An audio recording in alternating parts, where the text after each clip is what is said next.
से कह रहे हो कि आपका सीएम का चेहरा कौन है।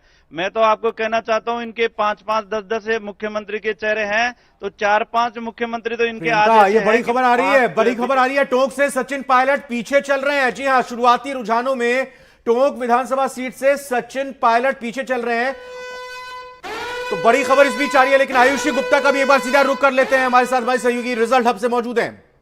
बिल्कुल रविंद्र, देखिए टोंक हॉट सीट है और सचिन पायलट 4868 ये सीट, और देखिए यहाँ पर पीछे होते हुए नजर आ रहे हैं और लीड करते हुए यहाँ पर अजीत सिंह मेहता नजर आ रहे हैं। टोंक सीट की अगर हम बात कर ले तो ये हॉट सीट मानी जाती है और यहाँ पर देखिए जोरदार चक्कर माना जाता है। सचिन पायलट देखिए लगातार ये दावा करते हुए नजर आए थे कि इस बार कांग्रेस की जो सरकार है वो रिपीट होगी। बीजेपी एक तरफ कह रही थी कि हम आंकड़ा छुएंगे और वही नतीजे यहाँ पर देखिए निकल करके सामने भी आ रहे हैं।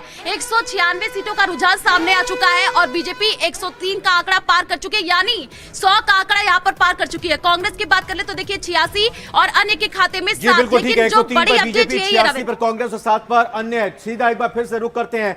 प्रियंका हमारे साथ मौजूद है। प्रियंका, आप चर्चा आगे बढ़ाइए और जरूर इस पर जिक्र कीजिए कि शुरुआती रुझान में यहां टोंक से अगर बात करें तो सचिन पायलट पिछड़ते हुए नजर आ रहे हैं। निरंजन पोद्दार जी, जवाब दे दीजिए इसका रुझान है शुरुआत। ये बड़ी चौंकाने वाली खबर है रविंद्र जी, क्योंकि ये बहुत ही अपेक्षित मेरे हिसाब से रिजल्ट चल रहा है। अगर सचिन पायलट जी टोंक से अगर पीछे चल रहे हैं तो अब ये क्या मामला है, इसका तो अभी मैं देख रहा हूं कि अध्ययन करना पड़ेगा कि भाई ये ऐसा कैसे हो रहा है। आपका इशारा किस तरफ है, मतलब किस तरफ इशारा? भाई मेरा इशारा